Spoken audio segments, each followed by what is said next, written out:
Awesome. Hello, everybody. Good evening, and welcome to this program about the Civil War diary of Emma Mordecai. Um, my name is Lizzie Meister. I'm the public programs manager here at the Museum of the Southern Jewish Experience. We're located in New Orleans, Louisiana. But I know we have folks joining us from all over the South and the region and even the world. So feel free to put in the chat where you're joining us from today. I'm really excited to get to talk about Emma Mordecai. And I want to welcome Dr. Melissa R. Klapper, who's here to tell us more about this wonderful diary. A little bit of housekeeping before we really get started. There will be an opportunity to ask questions as well. So please pop questions in the chat. We'll get to as many of those as we can at the end. And I ask everybody to remain muted so that everybody can hear more about. And finally, a recording of this presentation will be available later on our YouTube channel. So without further ado, I'd like to introduce Dr. Melissa R. Klapper. Dr. Klapper is a professor of history and director of women and gender studies at Rowan University. She's the author of Jewish Girls Coming of Age in America, 1816 to 1920, Small Strangers, The Experiences of Immigrant Children in the United States, 1880 to 1925, Ballots, Babies, and Banners of Peace, American Jewish Women's Activism, which won the National Jewish Book Award in Women's Studies, and Ballet Class, an American History. Her scholarship has been awarded numerous times, has been awarded numerous grants and fellowships, and she lectures frequently in communities and academic settings. Her new book, co-authored with the late Diane Ashton, is The Civil War Diary of Emma Mordecai. I'd like to welcome Dr. Klapper to share more about Emma's life and this wonderful diary. Good evening, everybody. I'm really pleased to be here speaking for the Museum of the Southern Jewish Experience. I should say that I was born in Miami and then lived in Oklahoma for a few years and then grew up in Dallas and then moved to Baltimore. And I guess Baltimore is maybe marginal if Maryland is considered a border state, but I guess in many ways I may not sound like it exactly, but I'm a product of Southern Jewish experience myself, so I'm particularly glad to be here today. So I'm here to talk about this book, The Civil War Diary of Emma Mordecai. And actually, I'm going to ask, Lizzie's running the slides. I had a computer glitch for which I apologize. So I'm actually going to ask Lizzie to go ahead and put up a PowerPoint presentation, primarily so I can immediately start to talk about my colleague, Diane Ashton. So Lizzie, if you could please go ahead and go to the next slide. This project did not originate as my book. I want to say that immediately. It's very important to me that everyone know that my late colleague, Diane Ashton, is the one who originated this project about the Civil War diary of Emma Mordecai. Diane Ashton was a pioneering scholar in feminist religious studies whose focus, like mine, was on American Jewish women. I first met her when I was in graduate school in the mid to late 1990s. She and I, it was kind of funny, when I met her, I was working on what was my dissertation, which became my first book about adolescent Jewish girls in the U.S. During the late 1800s and early 1900s. And she was very excited to meet someone else who cared about 19th century American Jewish history, which still to some degree gets short shrift compared to 20th century American Jewish history. And so I saw her at conferences. She became a sort of informal mentor to me. She was always so helpful and so gracious and really reached out to junior scholars in the field. And then by pure coincidence, I ended up at the same institution at Rowan University, which is a public campus in South New Jersey.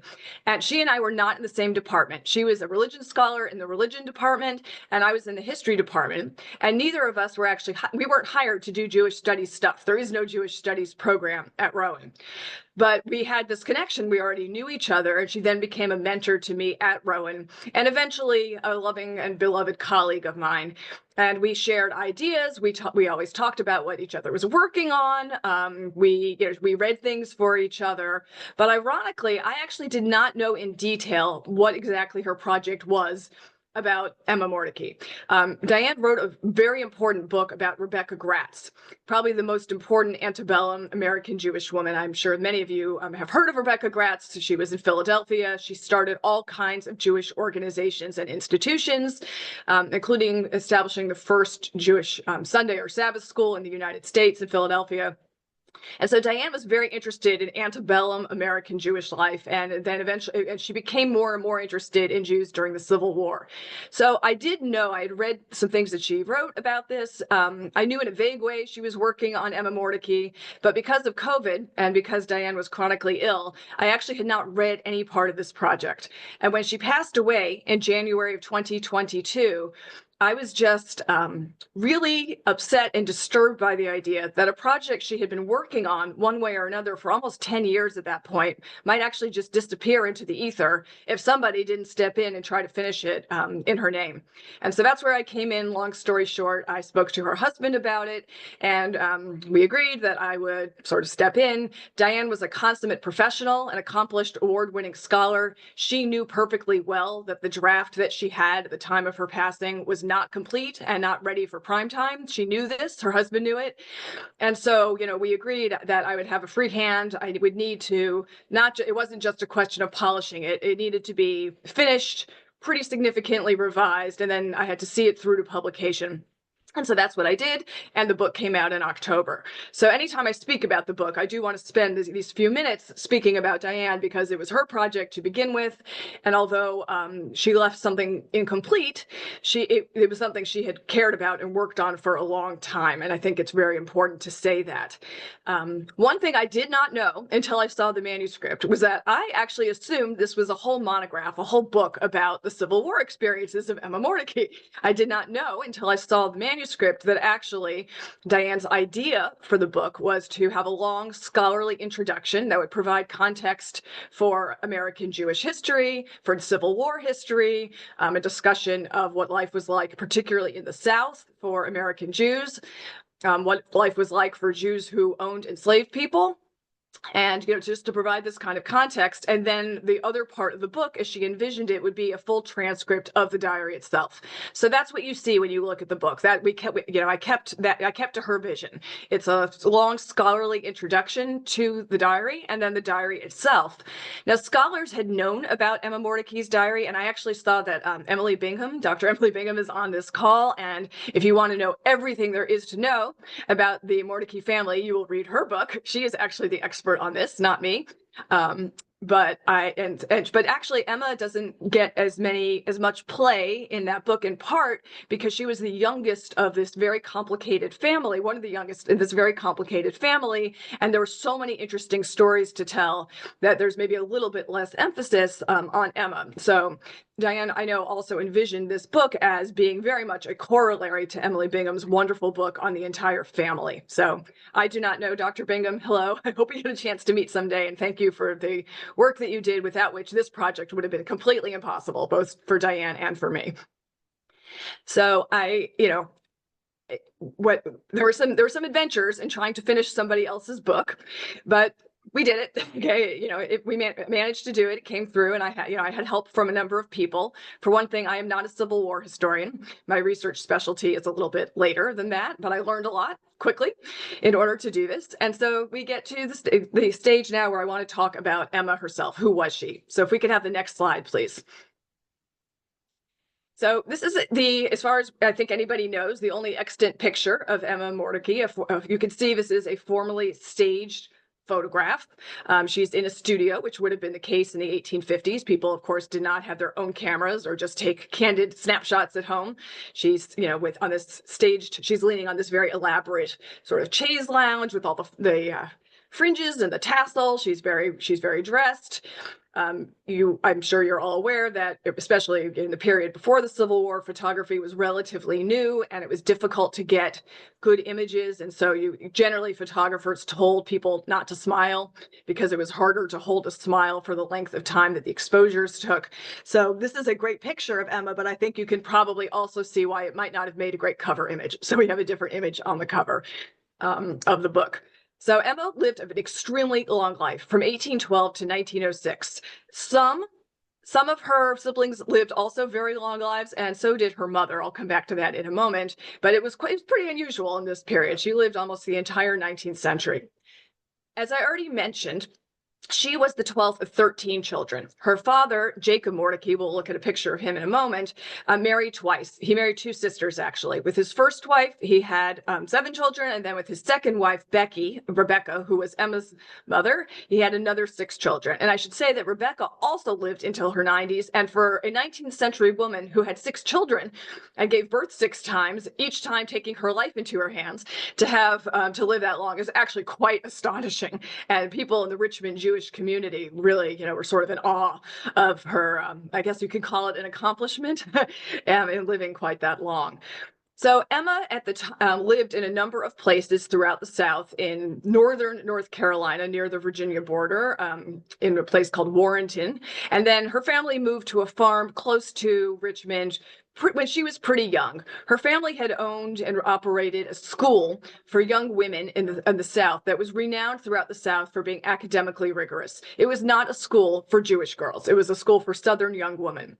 And as I'm sure many of you in this audience in particular are aware, of the approximately 150,000 Jews in the US at the time of the Civil War, about 25,000 lived in the South. So it's not a large number of Jews, and Emma's family eventually moved from the farm outside Richmond to the city of Richmond itself. And Emma really spent most of her life, certainly most of her life, up to the point where she started keeping this diary in the city of Richmond, where she had siblings. She lived with 2 of her half-siblings and her mother. And she also had a whole slew of cousins, many of whom had moved from New York. And other places, and from Philadelphia, in fact. Her father was brought up in Philadelphia, and her mother was brought up in New York. And so she was very much a pillar of the Richmond Jewish community. Following in Rebecca Gratz's footsteps, she established the first Sunday school, Hebrew school, Sabbath school, whatever you want to call it, in Richmond. She wrote a textbook that was used as a sort of Jewish catechism. She wrote it anonymously, but everybody knew that she was writing it. And so she was very well known in the Richmond community, both in the Jewish community and in the non-Jewish community. Her family was relatively wealthy. Some of her siblings were extremely wealthy. And she was just well known in the community. So if we could have the next slide, please, Lizzie. Thank you. Okay, so there aren't a whole lot of pictures of various of her family members. I'm going to see if Lizzie can advance to the next slide, but we do have an image of a portrait of her father. Actually, the one before that, please, with Jacob. Yes. So here's her father, Jacob Mordecai, who lived from 1762 until 1838. As I said, he was born in Philadelphia. He married first Judith Myers. Judith Myers' father was Meyer Myers, an extremely well-known silversmith in New York. So she came from a pretty distinguished, renowned family. You can still see Meyer Myers' Judaica at museums all over the place. I mean, and not just in the Jewish Museum in New York, but also, for instance, at the Museum of Fine Arts in Boston. I mean, his work is renowned throughout the Atlantic world, actually. And as I said, she was one of many siblings. This is a portrait photo of her older brother, Alfred, and I'll come back to him in a minute. So this family moved around the South a bit, but basically settled in Richmond. That's where Emma lived. At the time that the war broke out, many of the siblings had already passed away by then. You'll note that somebody who was born in 1812, not everyone who was born, and most of her siblings were older. Not everyone was still around, but she did have some siblings, including these 2 half-siblings she lived with. And for most of the Civil War, they actually lived in this house in Richmond. But in the fall of 1863, her mother, Becky, passed away. And Emma and the 2 half-siblings she was living with, Samuel, and Ellen, decided that they really needed to get out of Dodge. Richmond was becoming too dangerous to stay in. As the capital of the Confederacy, Richmond was under constant attack. It wasn't continuous throughout the Civil War, but there were bombardments frequently. There were battles outside Richmond. And by the time we got to the spring of 1864, it was very clear that the Union Army was sooner or later going to come back to Richmond and needed to take the city in order to win the war. And so Emma and her siblings decided that it was time to leave. There were lots of people moving into the city throughout the war because it was the Confederate capital. people, all kinds of officers, related to the military and the civilian Confederate government were moving into the city. They had no trouble renting out the house, and they packed up and they went their separate ways. And they actually did not all go the same place. So her two siblings, Sam went to live with a cousin, or really one of his nieces, and Ellen went to live with her older brother, George. And I mention these details because it leads me to just point something out about this family that's important to understand in thinking about Emma and the diary that she kept. A very significant number of the Mordecai siblings either converted to Christianity themselves or married somebody Christian and raised Christian children. This was not so typical in the antebellum era. Yes, there were always a few Jewish conversions, but the level of conversion and of marriage out of the faith, intermarriage was maybe even actually a little more common than conversion, but the family was not entirely Jewish already by the time of the Civil War, especially with the next generation. And Emma's older sister, Ellen, with whom she lived for a very long time, was one of the siblings who had converted to Christianity, and she was an evangelizer. She spent a whole lot of time trying to convince Emma that she should convert to Christianity too. And I know that Diane Ashton's take on the reason that the family split up, the siblings split up, is that Emma was just tired of living with this. They were going to have a big change. They were all going to have to go someplace else. And Emma was interested in going somewhere else and not with her sister Ellen. Ellen, in fact, went to live with her older brother, George, who had also converted to Christianity or married a Christian woman and was living on a plantation. He was probably the wealthiest of the siblings. He was living on a really significant, large plantation, owned a very large number of enslaved people, the kind of plantation people think about when they think, in Gone with the Wind type terms. So Ellen went to live there. During the war, even after they split up, Emma kept up a lively correspondence with siblings all over the place. But the sibling that none of them were in touch with during the war is Alfred Mordecai, whom you see here, who was Emma's older brother. Alfred Mordecai had gone to West Point, and he was a career Army officer. He was in the U.S. Army at the time that the war broke out. And even though his family just assumed that Alfred, like Robert E. Lee and many of his colleagues, would resign their commissions from the United States Army and come to the South and join the Confederate Army, where they would serve as the most experienced generals and Army officers. They all assumed that he would do that, and Alfred did not do that. Alfred was married to a Gratz relative, a woman named Sarah or Sally. They were not, I would not call them abolitionists, but they were not pro-slavery. They never owned enslaved people. They never lived in the South, actually, although they did live in Washington, D.C. for a while. And Alfred just couldn't stand the idea. He didn't want to be in the Army fighting against either relatives of his, potentially. There were a lot of Mordecai relatives who joined the Confederate Army. And he also didn't want to fight against soldiers that were companions of his that he had been to military academy with and had worked with ever since. So he resigned his commission and lived out the Civil War as a civilian in Philadelphia. And his Southern siblings, including Emma, were really angry at him about it, really angry. So it would have been difficult to be in touch across the southern-northern border anyway during the war, but it doesn't seem that any of them tried very hard. They were very upset at him. I should say that as soon as the war was over, Alfred actually went from Philadelphia to Richmond to try to, get in touch with the siblings that he thought still lived there, with other cousins who lived there. He was concerned about what had happened to them. So it's not like they all lost all family feeling, but there was a definite rupture during the Civil War. So where did Emma go? Where did Emma go when she left? This is where her diary begins. So if we could have the next slide, please. In April of 1864, Emma left this home in Richmond, where she had basically been running the show. She was sort of the mistress of the household, and she moved to live with her sister-in-law, Rosina Young Mordecai, who lived on a farm called Rosewood, about 5 miles outside of Richmond. Rosina, who was not Jewish, had been married to Emma's brother, Augustus, one of the brothers with whom she was the closest.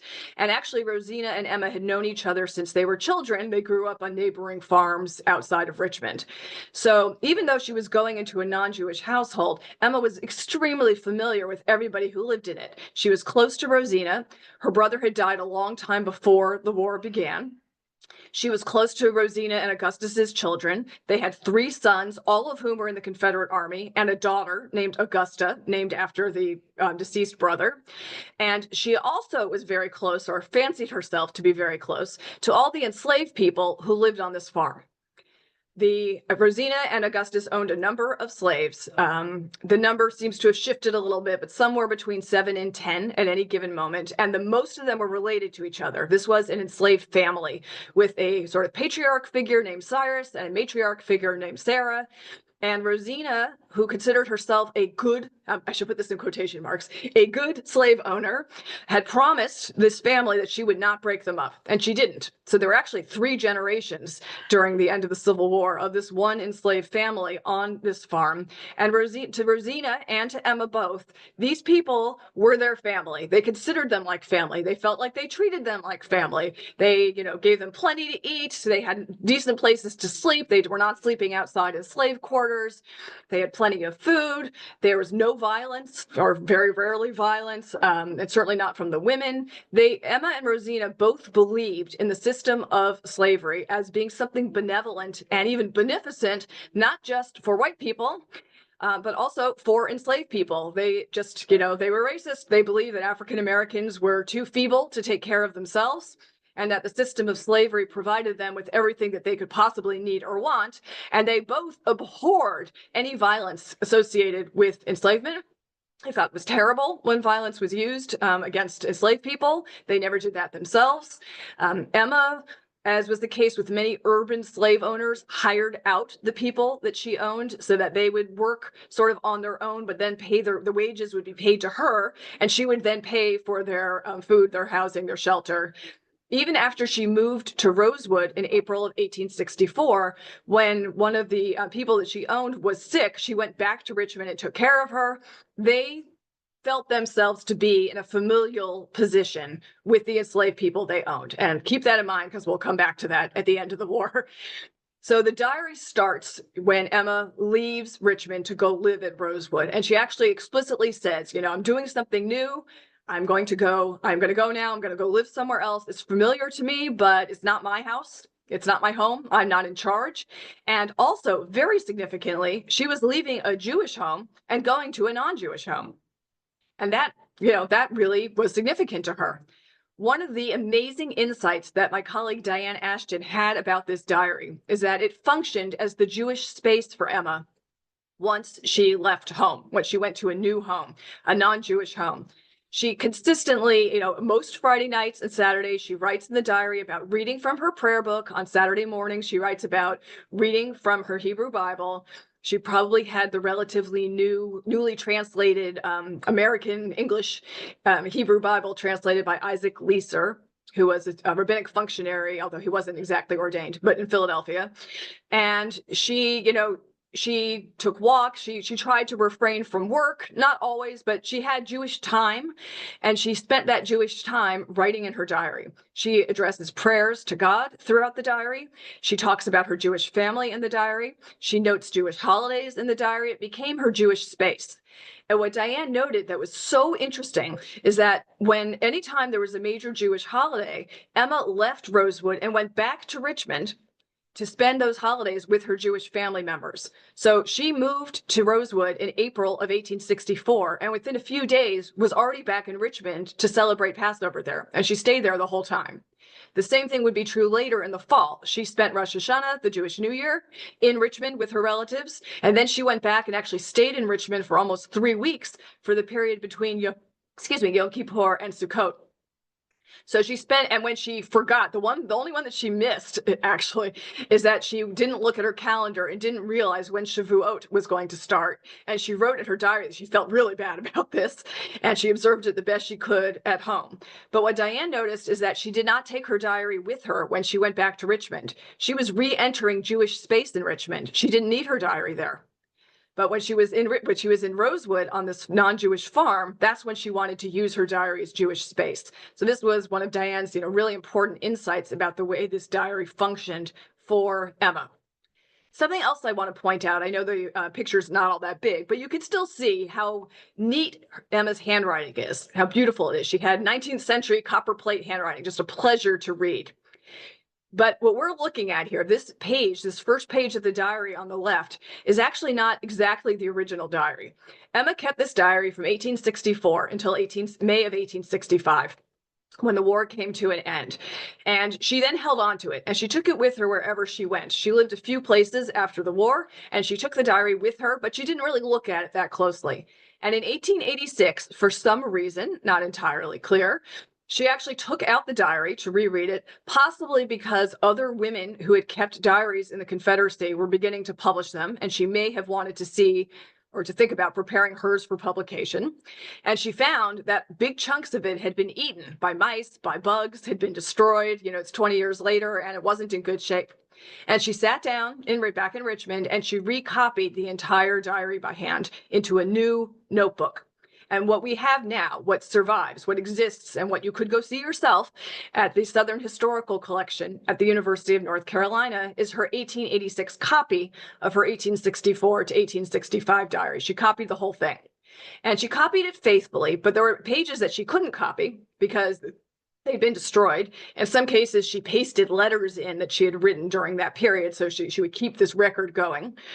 But to me, one of the best parts about this copy is that she would sometimes, not so often, but sometimes add little parenthetical comments that were sort of follow-ups. Oh, this person got married to that person. This person now lives wherever. This person got divorced, which was a big scandal in 1886 in the circle she moved in. And one of my favorite entries, she wrote in the original entry that she copied that she and the whole family, they were laughing immoderately at a joke that somebody told, and she went to bed still laughing. And then in 1886, when she copied that, she wrote in parentheses, wish I had recorded the joke, because she couldn't remember what it was. So the parentheses are those are kind of fun to read, and they're reproduced in the text that's in the book. So, and she also pasted in a couple of other sort of ephemeral things, like this other thing here. This is a past signed by General Weitzel, who was the Union soldier, the Union officer in charge of Richmond once the Union Army had taken it over at the end of the war. And he signed a pass that was going to allow a few different passes, but some of them were, one was to allow Rosina, Emma's often ill sister-in-law, to have access to brandy, and another was for Emma herself to go in and out of Richmond once it was an occupied city. So the diary that we have, the 1886 diary, is a copy of the original, but it's a copy made by Emma herself. At some point, and the Southern Historical Collection does not know when this happened, at some point somebody transcribed this 1886 copy. The typeface and the kind of paper it's on suggests to me that that was in the pretty early 20th century. But we don't really know. They don't know at UNC either, at the University of North Carolina either. And so that's one mystery. You can yourself actually go online and look at this. Both this 1886 version and the transcript are digitized, so you could go read them yourself if you wanted to, page by page. And then there's another mystery, which is that at some point, Diane Ashton had that transcript turned into a Word document, which was the basis of what I worked with, but nobody knows who did that, when, or how. It's not anywhere in Diane's records. Her husband doesn't know. He even went through her checkbook to see if she had written a check to somebody who would have been responsible for that. Diane applied for a grant to the Southern Jewish Historical Society for that process, and she got the grant, but unfortunately it did not say in the grant application, which I asked to see and was allowed to see, who she was going to pay to do it. So there are still some mysteries associated with this document. Okay, if I could have the next slide, please. Okay, and this is the last page of the diary, and it says at the bottom, copied in Richmond with the 1886 date on it. So what did Emma write about in the diary? She wrote about a lot of things. She wrote about her quotidian daily life, what she ate. There's a tremendous amount of information about food. And actually, if you read wartime diaries by anybody at any time period of any nationality, there's often a lot of talk of food. There's always complaint about the coffee, about the ersatz coffee. I mean, no matter what wartime diary you read, someone's complaining about the coffee. She talks a lot about the food, which does let us know that she may well have kept kosher in Richmond, but she doesn't at Rosewood. I think it would have been virtually impossible. I can't comment on how hard she might have tried, but it's clear from what she was eating that she is not keeping kosher at Rosewood, where, again, is not a Jewish household. No judgment here. I'm just pointing out that that's something that she may have changed her practice on in going from one home to another. She talks about making hospital visits to Confederate hospitals. There were multiple Confederate hospitals in Richmond. She and Rosina took food with them, and they made hospital visits and did things like read letters or write letters for soldiers, or bathe their fevered brows with cool water, this kind of thing. The Confederate hospitals were just desperate for people to help. Some of the more trained nurses were very skeptical of these nice lady visitors, because the lady visitors didn't always know what they were doing, and would sometimes make very calamitous mistakes. There's an article about this, a scholarly article that talks about one woman, a woman like Emma, who was visiting the hospitals, who didn't realize that the tourniquet that was on the bandage stump after an amputation on a leg they really needed that to be tied off. And the soldier was complaining about terrible pain. And so she untied the bandage, and he ended up bleeding to death. At which point, in that hospital, any civilian volunteers were cordially invited to never come back again. But they were pretty desperate for people. So Emma and her sister-in-law did visit. Also, because Rosina was operating a working farm throughout this period, they didn't have great food, but they had enough to eat. They were never hungry. That's an advantage of living on a farm. Even though both Yankee and Union soldiers came by the farm pretty regularly because it was close to Richmond, and they took things. The Confederate soldiers also took things. Still, there was no hunger on this farm, and they had extras of many things, and that's the kind of stuff they brought to the hospitals to try to help provide supplies for a very undersupplied area. Remember, there's a blockade on the entire Confederacy. Things got smuggled in, of course, but the food was much more scarce, let's say, at the hospital than at Rosewood itself. So she's writing about food. She's writing about hospital visits. She's writing about religion. She writes about nature. Emma was very interested in nature, and actually the study of botany was considered the acceptable science for women throughout most of the 19th century. And Emma seems to have known quite a bit about flowers and plants, and she writes about them in great detail. She writes about her family. She writes about Jewish soldiers who are serving in the war, and when a few of them are killed in war, she writes about them with great grief and talks about them as true sons of Israel and the South. That's a quote that she uses. So she's certainly keeping in touch with the Jewish community and knowing what's going on. She writes about news of the Civil War in general, and this is an era in which Richmond was fairly connected during the Civil War because it's the capital of the Confederacy. There were telegrams coming in, there were Richmond newspapers that were published throughout the war. So they had a decent idea in Richmond, unlike other parts of the South, about what was going on, but they still got what you might today call fake news. So at one point in her diary, there's an entry that they all heard at Rosewood that Ulysses S. Grant had been killed, which of course was an occasion for great rejoicing on the farm. But then they found out a few days later it wasn't true. He had not been killed. So at the end of the war, when they all heard that Lincoln and Seward, the Secretary of State, who was also attacked, when they heard that they had been killed, it wasn't true for Seward. They didn't believe it, though. And actually, Emma wrote in her diary, rumors that, or heard news that Lincoln and Seward assassinated, cannot credit it. And they didn't find out for another day or two that it was actually true this time, that Lincoln had in fact been assassinated. So she's keeping up with the news. And there's another major subject that she writes about, and that is the subject of slaves, of enslaved people and slavery. And over and over and over again, she writes, it's just threaded throughout the diary. Emma is very much a product of her time, of her place, of her context. And she, as I already said, believed in slavery as a positive good. She got very frustrated when the slave people worked more slowly than she thought they should be. She was very suspicious of African Americans. One of the little boys on the farm at one point hurt himself. He burned his foot in the fire. And she took out her medical kit, such as it was, and took as good care of him as she possibly could. But she wrote in her diary that she suspected him of doing it on purpose so he wouldn't have to work. And so there's comments like this throughout the diary. And where you really see this just disconnect among slave owners and the enslaved people is actually at the end of the war. When the war is over, Emma and Rosina are very unhappy about it, but they accept it immediately. And Rosina immediately offered to pay wages to now the formerly enslaved people who are living on her farm. She could not imagine how the work of the farm could happen without them. Her sons were not all home from the war yet, and she was used to having labor on the farm. And she immediately offered to pay wages. And she and Emma both just assumed that, of course, this enslaved family would take them up on this. Why would they want to leave? They were treated so well. You know, they were like family. And the family involved, Cyrus and Sarah's family, they basically said, no, see ya. And they were all gone within 3 weeks. They weren't interested in staying there. And unfortunately, this is just, problem with incomplete historical records. We have no way of knowing what happened to Cyrus and Sarah and their family when they leave. They exit the diary, and as far as we know, they sort of exit history as far as we understand it. Most formerly enslaved people tried immediately to reunite their families. In this case, the family was actually more or less together, so they didn't have to take that step. Most enslaved couples who had not been allowed legally to marry in the South moved as quickly as possible to get legally married. It's likely that Cyrus and Sarah did that too, but again, we don't know.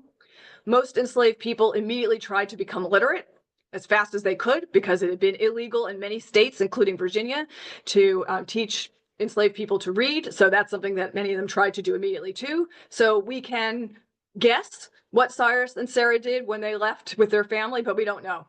And there's really no way to know that.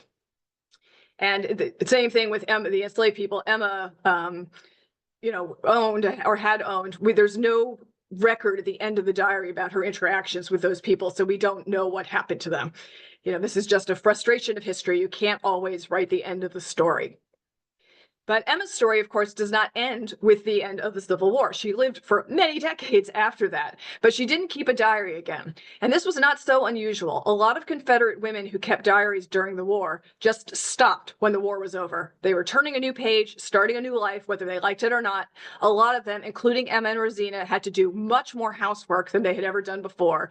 Now, to be fair, Emma and Rosina did not just sit around and twiddle their thumbs while the enslaved people did all the work. On smaller farms like theirs, with a limited number of enslaved people, everybody worked. And throughout the diary, Emma is constantly making dresses, braiding rugs, doing some cooking, going out and working right alongside the enslaved people to harvest the strawberries and the beans. I mean, she did work before, but Emma and Rosina, who are both middle-aged women, hadn't had to do this level of housework.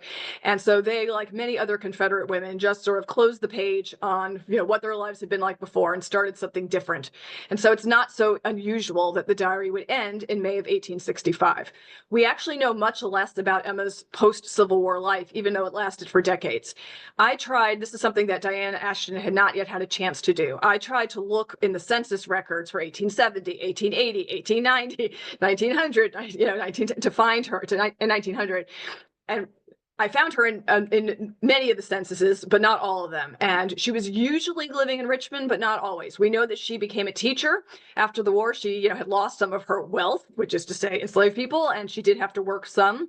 She taught in Columbus, Georgia for a while. She taught in a city in South Carolina for a little while, and again in North Carolina, but she kept on going back to Richmond. So in most of the census records where I found her, she was living in Richmond.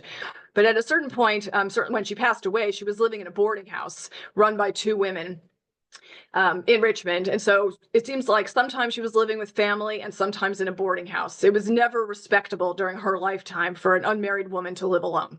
And she did, and as far as we could tell, she didn't. She would never have done that. So she was always living with either family or in a boarding house situation of some kind. So we don't know as much about her. There is some correspondence. She donated some family, not paper so much, but some family things, like one of her brother's desks, to Confederate museums long after the war was over, but she does not seem to ever have joined the United Daughters of the Confederacy. Diane actually corresponded with the United Daughters of the Confederacy to see if they had any record of Emma joining at any point, and they did not. So she may not have joined that, but she was making donations to Confederate museums long after the war was over. But when she died in 1906, she was a known figure in the American Jewish community. The American Jewish Yearbook included her, what they call a necrology, like a couple of lines about her, a short obituary, basically, in its 1906 yearbook, and credited her with being a Jewish teacher, an educator, and a writer. So she was known, and she certainly stayed close to her various family members because she gave this diary to one of her nieces, or it might be great niece. I apologize for not remembering that, named Patty Mordecai. And Patty Mordecai kept this diary, the copy of the diary, and like many of the Mordecai relatives, ended up donating it in batches, or what they call tranches, of documents to the Southern Historical Collection at the University of North Carolina, where it is an absolutely enormous, enormous collection. I know that Dr. Bingham read thousands of documents in that collection to write her book about the Mordecai family. It's actually a very well documented family, but there does not seem to be as much about Emma in her later life. And then this final image here is of her tombstone. She is buried in the Jewish cemetery in Richmond alongside some of her family members, but not all of them. Not all of them lived in Richmond when they passed away, and then not all of them were either Jewish or married to somebody Jewish when they passed away. And so it's not like all of the siblings are there, but there is a Mordecai sort of family section in the Richmond cemetery. So what can we learn from this diary? Why did Diane Ashton think it was so important? Why, as other scholars had noted it, I should say, she didn't discover this diary. It is used, other scholars have used it to talk about siblings during the Civil War, to talk about American Jews during the Civil War, to talk about Jewish slave owners, and to talk about the fall of Richmond, actually, at the very end of the war, because Emma went into the city within a day or two of the final sort of destruction and burning down of Richmond. The fire that ruined, the devastated Richmond, actually started when the departing Confederate army set fire to the armaments. They tried to be careful. They tried to set the fire at a time when the wind wasn't blowing so it would not burn down the city, but it didn't work out. So Emma does go into Richmond soon after that terrible fire, and there's just all this devastation from bombardment. And so her eyewitness account of that in the diary has also shown up in other people's scholarship. But Diane thought it was really important to make a point about the presence of American Jews in the South, the presence that's often overlooked, to make a point about women's ability to write in very sophisticated ways about what they were seeing around them. And, at a time when women weren't always taken as seriously, or even at a moment now when women's history still isn't always taken seriously. She thought it was really important to, have a well-rounded perspective on what American Jewish life was like. And there were differences in the South. For instance, the Mordecai family was always considered white. In the South, most Jews were, because they weren't African American, as opposed to in the North, where Jews' racial identity was at the least fuzzier, and really, especially in the mass migrations after the Civil War, really not seen as white for some time. But that was in the South, what mattered most was sort of that binary black-white line, even though there were always other peoples there, like Native Americans, among others. And so this was all very important to Diane. And also something that I'll just end with here, which is to say that when you read something like this, on the one hand, you have Emma Mordecai, the founder of a Jewish Sunday school, the writer of a Jewish textbook for children, a member of a synagogue, a staunch defender of Judaism personally, at a time when in her personal life, many members of her family were not defending Judaism, but defecting from it. She is a defender of Judaism in all these great ways, but she is also a product of her place and her time. And she is also a racist slave owner. And she's a good example of the messiness of history and how people are complex and can be more than one thing at one time. And it's reductive in our own lives to look at someone and just see one element of them. And I know Diane and I share the historian's opinion that when we look back at the past, also, we should try to see the whole person, warts and all, because people are messy and history is messy, and it's not a neat story that we can tell. And Emma's wonderful diary helps us see that in history. Thank you very much. Thank you so much. I know if we were in person, there would be a round of applause. I was snapping. For giving us that really wonderful breakdown of Emma's life, of the diary, and the work that you and Diane have done to bring her story, warts and all, as you said, to us in this 21st century. We have a lot of questions. I have a few questions. Oh, yeah.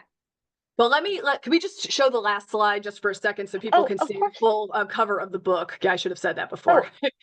Of Okay, course. so these Of are course. the other books I have written, but they're mainly the Civil War Diary of Emma Mordecai. You can see this really lovely image here. I'll just tell you a cute little story about this. I found this image and I really liked it. 19th century woman writing. She's wearing a gray dress that matches the Confederacy. As it turns out, this painting was done by a Jewish artist, but I did not know that when I first identified it as a possible cover. But in the original image, this woman was wearing a wedding ring, and I asked the graphic artist experts at NYU Press to get rid of the wedding ring, since this is about a book of a woman who famously remained unmarried her entire life. So just a little cute backstory there. If you get the book, you can maybe see where it's blurry a little bit, but so this is the cover that but I hope Diane would have liked it too. And as you can see from my other work, I write about American Jewish women and the history of childhood. And so this book, although in an earlier time period, did fit into sort of what I will call my scholarly agenda. Okay, so I think we can close out the slides now, and I'll be happy to try to answer some questions. We may not be able to get to everything. Yes, absolutely. So I have a few questions that I think have been generally asked in the Q&A, or the Q&A as well. But one of them that I think came through a few times: if you could ask Emma a question today, something that was left unanswered, what would that question be? I have two answers to that. I think one of my questions would be, we don't know what is it about Judaism that made you want to stay Jewish at a time and a place when a lot of your family members weren't doing that? So that's one question I would just, she doesn't seem to have, she wrote defensively to various of her siblings, and she certainly, was annoyed at some of them who were constantly trying to convert her. But I would be interested in hearing her talk about that. And then I guess the more accusatory question from the present, which isn't entirely fair, it's not fair at all, is to just say, how do you reconcile, many of your ethical beliefs with this system? She might say that she believed the system was ethical. But anyway, of course, I think it would be difficult to not give into the temptation to ask that question, even though it's sort of ahistorical. Absolutely. I think off of that, in the diary, does she ever talk about like slavery and Jewish values, or was there ever a conversation about slavery during Passover? I think that's like a popular thing we think of today, but yes, never. Yeah, it's not in the diary. That doesn't mean she never thought about it or talked about it, but I think they just, a lot of not all Southern Jews owned slaves. In fact, most white people in the South did not ever own enslaved people. And I think there was just this ability to compartmentalize that everybody has about something or another, and in this case, it's this very major issue. So I don't want to speculate too much on that, but it does not seem to have been the case that most Jews who owned enslaved people were sitting around at their Passover seders and thinking about the irony, the tragic irony. Awesome. I see one hand, and I'm going to invite Cynthia to unmute and ask that we keep our questions pretty short, because we have a lot of other questions in the chat. Okay, not so much a question. I just quickly say I live in Charleston, South Carolina. I docent in the Cummings Street Cemetery there. There are 11 Mordecais in that cemetery. And just to add on to what you were saying, there are 25 Civil War veterans buried in that cemetery. The cemetery does go back to 1764. Every single Civil War veteran in that cemetery fought on the side of the Confederacy. So it just gives you a sense of the kind of the sociology of even Charleston, South Carolina, which had some of the largest Jewish populations in the South. Yep. Thank you. One of the other questions that came up, actually, I'll ask the question and then I'll get to my own question, was about Emma and her Judaism, but also Emma's family and their conversions. Were there any stories or things you came across in your research to indicate why so many of the family converted? It's an interesting question, because it wasn't necessary to convert to achieve social status and acceptance in the South. the fact that they were white and a well-educated family and a renowned family, because a lot of sort of society Southern girls went to the school in Warrenton, the Warrenton Female Academy. And so the family was actually known throughout the South, especially in the upper social echelons, the kind of families that could send their daughters away to school for at least a while. And, I don't know. I mean, it's her sister Rachel in particular is an interesting case because she didn't convert until literally her deathbed. It seems like she had been tempted before. She was influenced by a group of her non-Jewish friends where she lived, but she was married to a Jewish man, had Jewish children, and then on her deathbed converted, which really hit Emma very hard. It was also the same year that their father died. It was a terrible year in the family. And it's a hard question to answer, and there's also, even within the family history, there's strangeness. Her brother George, the one that her sister Ellen went to live with, had sort of put the kibosh on Emma's own young youthful engagement to a non-Jewish man because he knew that the parents weren't happy about it, and yet George then later married a non-Jewish woman. So explain that. It's a little hard to explain. Yeah. So is this the Rachel Mordecai, sorry, who is a Mordecai Lazarus? Yes, that's her sister. That's her sister. That's actually in the museum. We have a brief story about her being the principal of Jacob, their father's seminary. And I didn't realize that on her deathbed she converted. So that's something that I get to now add to our conversation we have at the museum. And going on that museum story, this diary, it sounds like it was Diane's pulling apart that this diary was like a Jewish object in Emma's life, that it stayed at the farm, but when she went to Richmond, she could do Jewish things. But there are other Jewish objects or objects in the Mordecai family or Emma's life that maintain today, whether they're explicitly Jewish, like, she bought candlesticks, or like some other kind of Jewish, I don't want to say talisman, but some sort of like Jewish object that cements her. So that no, she doesn't really talk much about what's in her room. We know she has a prayer book and a Bible because she mentions them in the diary, but the diary is not, she goes into a pre-furnished room, and she doesn't mention any other Jewish objects. So I don't know. It's hard to answer that without the evidence from the internal evidence from within her diary. So that's it may be that somebody knows more about that, but I think we don't totally know, what exactly she brought with her. Yeah, more scholarship on the Mordecais. And then I'm going to invite folks to add of any more questions, but I have one more on my end. So you took on this project after Diane passed away. What were some of the aspects of your research that you added? Whereas you kind of pointed out some of the points that Diane, was pointing to in those early manuscripts. Okay, so here's the thing. What happens to a lot of people who are writing biographies is that they sort of fall in love with the people that they're writing about. And it can become difficult. A lot of biographers, write about this when they reflect on their own process. And then it becomes difficult for them to focus what they could end up considering too much on the warts. And I think Diane would have corrected this had she lived long enough to do it. But the draft that she left behind had actually not enough about slavery and about racism. It really underplayed that aspect of her life. And when I read the draft, it was never going to get published like that. And again, Diane was a professional. She was very experienced, very senior to me. I'm sure she would have gone back to this topic, but she hadn't yet.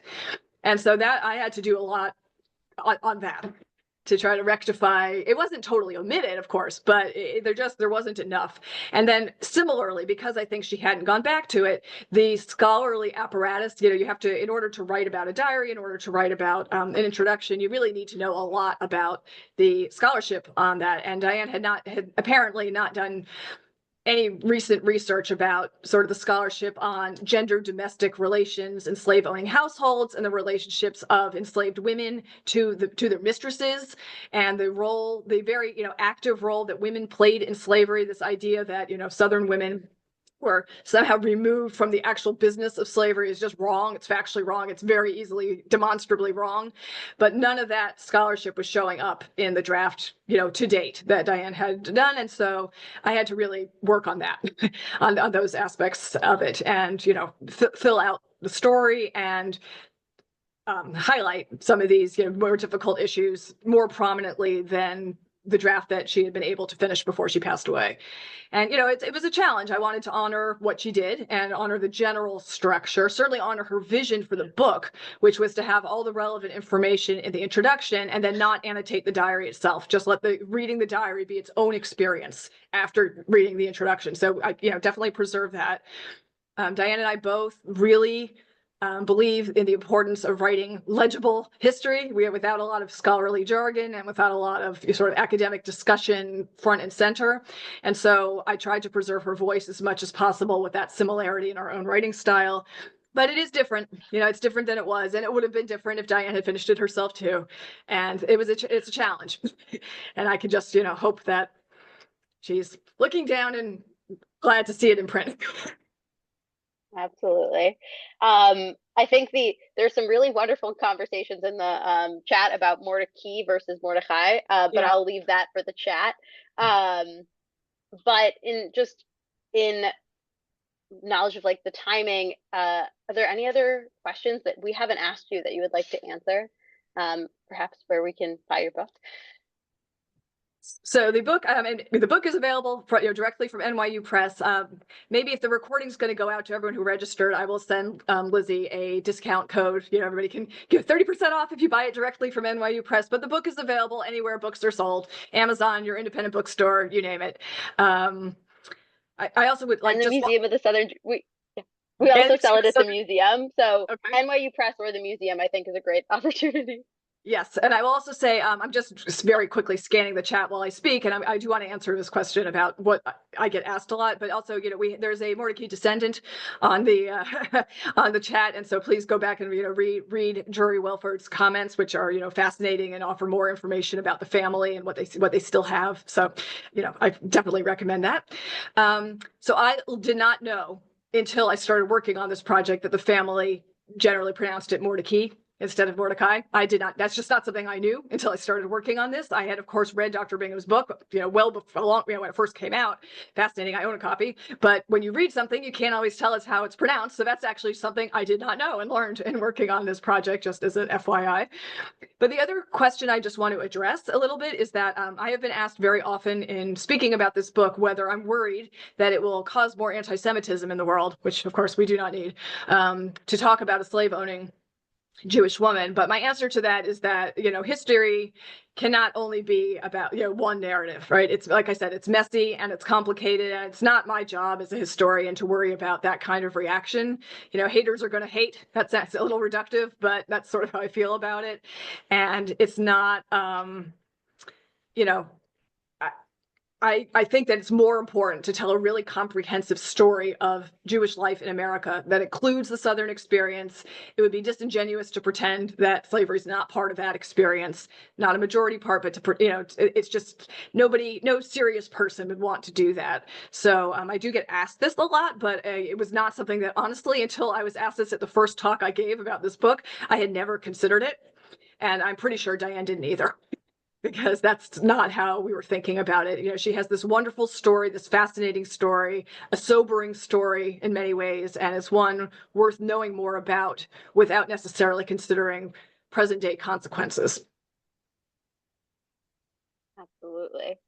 And that's also a story that we are very interested in telling at the Museum of the Southern Jewish Experience. And I so appreciate you adding so much depth to the discussion that we have at the museum and providing our community with this really fascinating and complicated story of Emma and the Mordecai family, by association.